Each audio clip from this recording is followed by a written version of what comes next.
Welcome friends, প্রত্যেককে স্বাগত আমাদের ইউটিউব চ্যানেলে। যে সমস্ত ভিউয়ার্সরা প্রথমবার এই চ্যানেলটি দেখছেন তারা অবশ্যই চ্যানেলটিকে সাবস্ক্রাইব করে নেবেন, কারণ এই চ্যানেলে কিন্তু প্রতিটা খবরের আমরা অন্তর্নিহিত ব্যাখ্যা নিয়ে কিন্তু আলোচনা করি। তো আজকে যে বিষয় নিয়ে কথা বলবো সেটা হচ্ছে 11,765 নিয়ে আবার একটি মামলার ভ্রুকুটি কিন্তু দেখা দিয়েছে। তৃতীয়বার প্যানেল প্রকাশের কিন্তু আশঙ্কা লক্ষ্য করা যাচ্ছে। তো এই যে চারটে মাদার ক্যাটাগরি, যে মাদার ক্যাটাগরি নিয়ে আমরা বহু ভিডিওতে আমরা আলোচনা করেছি, নন এক্সামটেড, এক্সামটেড, এক্স সার্ভিসম্যান এবং প্যারা টিচার, এই চারটে মাদার ক্যাটাগরি অনেক ক্ষেত্রে দেখা যাচ্ছে নন এক্সামটেডের পাশে কোথাও কি এক্সামটেড লেখা, কোথাও কি এক্স সার্ভিসম্যান লেখা, কোথাও কি প্যারা টিচার লেখা। তো তার ব্যাখ্যা কি আশা করি পুরোনো ভিডিওগুলোতে আমরা পরিষ্কার করে দিয়েছি যে কী তার ব্যাখ্যা। অর্থাৎ এই যে রিজার্ভ সিট যেগুলো এক্সামটেড, এক্স সার্ভিসম্যান এবং প্যারা টিচার, এগুলো রিজার্ভ করে কিন্তু এখানে সাধারণ প্রার্থীরা ঢুকেছে, কারণ এখানে পর্যাপ্ত প্রার্থী নেই। তো অধিকাংশ সাধারণ প্রার্থীর পাশেই হয় নন এক্সামটেড বা এক্সামটেড বা এক্স সার্ভিসম্যান বা প্যারা টিচার লেখা। তো কারা সেভ সেটা নিয়েও কিন্তু আজকের ভিডিওতে আমরা আলোচনা করব। তো একদম শুরুতে যে বিষয় নিয়ে আমরা কথা বলবো সেটা হচ্ছে 11,765 নিয়ে আবার মামলা।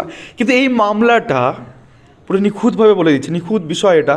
এই মামলাটা কিন্তু প্যানেল প্রকাশের আগেই করা, অর্থাৎ প্যানেল প্রকাশের বেশ কয়েকদিন আগেই মামলাটা, অর্থাৎ 22/12/2023 সালে এই মামলাটি করা। মানে প্যানেল প্রকাশ যখন হয়েছে তার অনেক আগেই কিন্তু এটা এই মামলাটা কিন্তু স্ট্যান্ড বাই ছিল, কিন্তু এই মামলাটা কোথাও গিয়ে কানেক্টেড টু 11,765 কী করে সেটা আমরা অবশ্যই আলোচনা করবো। আমি একটু দেখে নিই এখানে কাদেরকে পার্টি করে মামলাটা করা হয়েছে। The West Bengal board of primary education, এটা একটা party. The secretary West Bengal board of education, সেক্রেটারিকে পার্টি করা হয়েছে, এবং মাননীয় গৌতম পাল মহাশয়, অর্থাৎ the president of West Bengal primary board of education. তো এই মামলা কী আছে সিনপসিস এবং কী আছে তার বিষয় সেটা নিয়ে আমরা জানার চেষ্টা করবো, তাহলে এই বিষয়টা কিন্তু সামনে আসবে। তো দেখো আমরা একদম ভিতরে ঢুকে যাই মামলাটা কী আছে। Your petitioner state that in terms of the above mentioned call letter, the petitioner gave interview and aptitude test at table number 26. During the process, the petitioner submitted all the required certificate, and with the same he submitted the certificate issued by the National Institute of Open Schooling (NIOS) to show his DLED training. The petitioner is a student of 2017-19 batch from NIOS. Some of the table batchmate of the petitioner state that the degree of NIOS in respect of DLED training may not considered from the recruitment by the West Bengal Primary Board of Education. Out of here, the petitioner also took admission in regular DLED course, and he completed the course under the West Bengal Primary Board of Education in 2018-2020 batch from the Sophia Memorial B.Ed College. তো ওই B Ed college থেকে 18-20 সেশনে কিন্তু সেক্ষেত্রে আমরা দেখতে পাই যে এই পিটিশনার তার কিন্তু অলরেডি দুটো ডিগ্রি আছে, একটা এনআইএসের ডিগ্রি যেটা 17-19 সালের, এবং একটি ডিগ্রি কিনা আছে 18 এবং 20 সালের ডিগ্রি।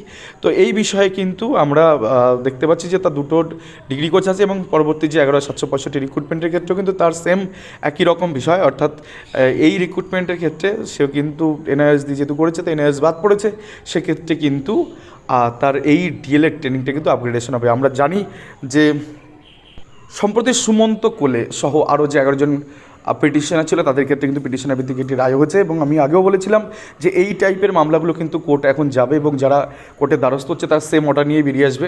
তো এই ক্ষেত্রে 11,765 ক্ষেত্রে একটা নতুন অ্যাডিশন হতে পারে। তো আমরা এবার বুঝতেই পারছি যে অর্ডার কোন দিকে যাবে। এবার আমরা যে বিষয় নিয়ে কথা বলবো সেটা হচ্ছে একেবারে এইগুলো তো চলতে থাকবে, ধারাবাহিকভাবে এগুলো চলতে থাকবে, কিন্তু একেবারে ভয় নেই কাদের, যারা নিশ্চিন্তে ঘুমাতে পারে, যাদের কোনো টেনশন থাকবে না, সেই টেনশন মুক্তি করে দেবো আজকের এই ভিডিওতে। ভয় নেই যাদের, তারা হচ্ছে নন এক্সামটেড ক্যাটাগরি, যারা একদম উপরের সারিতে ভালো র্যাঙ্ক করে বসে আছে, অর্থাৎ নন এক্সামটেডে মানে 3140, 549, 388, 1263 এবং 97। এদের কিন্তু একেবারে ভয় নেই, কারণ এরা নন এক্সামটেড অনেকটা ভালো র্যাঙ্ক করে কিন্তু এই জায়গাটায় তারা পৌঁছে গেছে। তো নন এক্সামটেড ক্যাটাগরিতে বাংলা মিডিয়ামে, অর্থাৎ এই টোটাল সিটে যারা এখানে ঢুকেছে, যাদের র্যাঙ্ক আমি বললাম, যারা এর মধ্যে ঢুকেছে নন এক্সামটেড মাদার ক্যাটাগরিতে, তাদের কিন্তু প্রথমেই একেবারেই ভয় নেই। এবার আমরা যে বিষয় নিয়ে কথা বলবো যে সেকেন্ড মানে চারটে মাদার ক্যাটাগরির ক্ষেত্রে আমরা আবার চারটে মাদার ক্যাটাগরি নিয়ে আমরা আলোচনা করবো যে কাদের একেবারে ভয় ভীতিহীনভাবে যারা দিন যাপন করতে পারবে, এবং যাদের একটু ভয় আছে সেটা নিয়েও কিন্তু আমরা আলোচনা করবো। আমরা সেকেন্ড চলে যাচ্ছি এক্সামটেড ক্যাটাগরি। এক্সামটেড ক্যাটাগরি খেয়াল করো, 1555 সিট, তার মধ্যে গুটি কয়েক সিট এক্সামটেড ছিল, বাকিটা কনভার্টেড হয়ে এখানে ঢুকেছে। 284, 197, 626 যাওয়া 260, এবং এসটি কেউ নেই। তো এরাও কিন্তু এদের কোনো ভয় নেই, অর্থাৎ এই সংখ্যক প্রার্থীর কিন্তু কোনো ভয় নেই, কারণ এরা প্রত্যেকে ভালো নাম্বার পেয়ে ভালো জায়গায় রয়েছে। এরকম টাইপের মামলা কিন্তু এদের কিচ্ছু করতে পারবে না। এই যে এই টাইপের মামলা 2-4টে দিক দিকে আসছে, তারা কিন্তু অলরেডি ঢুকলেও ঢুকতে পারে, কিন্তু সেক্ষেত্রে এই অংশের কিন্তু একেবারে ভয় নেই, কারণ এরাও কিন্তু একটা ভালো জায়গা সিকিউর করে নিয়েছে। অর্থাৎ নন এক্সামটেড, এক্সামটেড এই দুটো ক্ষেত্রে কিন্তু ভয়ের কোনো আশঙ্কা নেই। যাদের পাশে লেখা আছে নন এক্সামটেড এবং যাদের পাশে লেখা আছে এক্সামটেড, তারা যেই হন না কেন তাদের ক্ষেত্রে কিন্তু ভয়ের কোনো কারণ নেই। এবার আমরা যে বিষয় নিয়ে কথা বলবো সেটা হলো যে এক্স সার্ভিসম্যান, অর্থাৎ এক্স সার্ভিসম্যানের ক্ষেত্রে যে বিষয়টা আমাদের সামনে আসবে, যে 260টা টোটাল ভ্যাকান্সি ছিল, কিন্তু 260 জন পেয়েছে, ওবিসি 49টা, ওবিসি বি 32টা, এসসি কেউ নেই, এসটির কেউ নেই। তো এই তিনটে ক্যাটাগরি অর্থাৎ জেনারেল, ওবিসি, ওবিসি বি, এখানে যাদের নামের পাশে ক্যাটাগরির পাশে যাদের এই কথাগুলো লেখা আছে, অর্থাৎ প্রথমটা আমরা বললাম নন এক্সামটেড, দেন এক্সামটেড, দেন এক্স সার্ভিসম্যান, অর্থাৎ এই তিনটে কথা যাদের লেখা আছে তাদেরও কিন্তু ভয়ের কোনো কারণ নেই। কারণ আমি বারবার বলছি, এরা গুটি কয়েকই আছে এই টাইপের যে ডবল ট্রেনিং যাদের আছে, তারা যদি সে মানে একদম সত্যি সত্যি, কারণ 2100 সামথিং যে সিটটা আছে সেটা কিন্তু সুপ্রিম কোর্টের হিসেবে স্টে আছে, মানে ভ্যাকান্ট রাখতে হবে, এটা সুপ্রিম কোর্টে বলা আছে, অর্থাৎ সেই সিটে তো কনভার্ট করে এখানে দিতে পারছে না। তো এই গোটা প্যানেলের কিন্তু একটু অদল বদল হবে যদি এই সমস্ত পিটিশনাররা মেরিটে চলে আসে। তাহলে সেক্ষেত্রে কিন্তু শুধুমাত্র ওয়ান অ্যান্ড অনলি যে ক্যাটাগরিতে ইম্প্যাক্ট পড়বে, যাদের ভয় সামান্য হলেও আছে, সেটা হচ্ছে প্যারা টিচার কোটা। শুনে নাও, কারণ প্যারা টিচার সমস্ত ক্যাটাগরিতে সম্পূর্ণভাবে পাওয়া যায়নি, অর্থাৎ general, OBC, OBC B, SC এবং এসটি, এসসি বাদ দাও, কারণ এগুলো তো অনেক আগে শেষ হয়ে গেছে। জেনারেল, ওবিসি, ওবিসি বির ক্ষেত্রে গুটি কয়েক করে প্যারা টিচার পাওয়া গেছে, জেনারেলের ক্ষেত্রে একটু বেশি প্যারা টিচার পাওয়া গেছে, বাকি কিন্তু সাধারণ প্রার্থীরা কনভার্ট হয়ে ওই জেনারেলের মধ্যেও কিন্তু ঢুকেছে।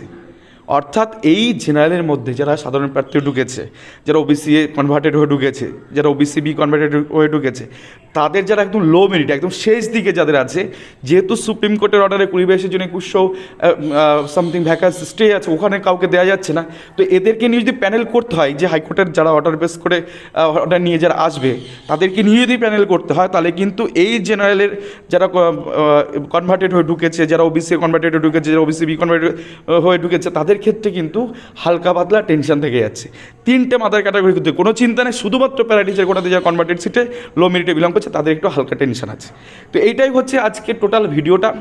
আশা করা যায় এই ভিডিওটা তোমাদের ভালো লাগবে এবং পুরো বিষয়টা তোমরা নিশ্চয়ই বুঝতে পারছো যে কোনো অংশে চিন্তা করতে হবে, কোনো অংশে চিন্তা করতে হবে না। তো ভিডিওটা ভালো লাগলে লাইক, কমেন্ট, শেয়ার করো। ধন্যবাদ সকলকে।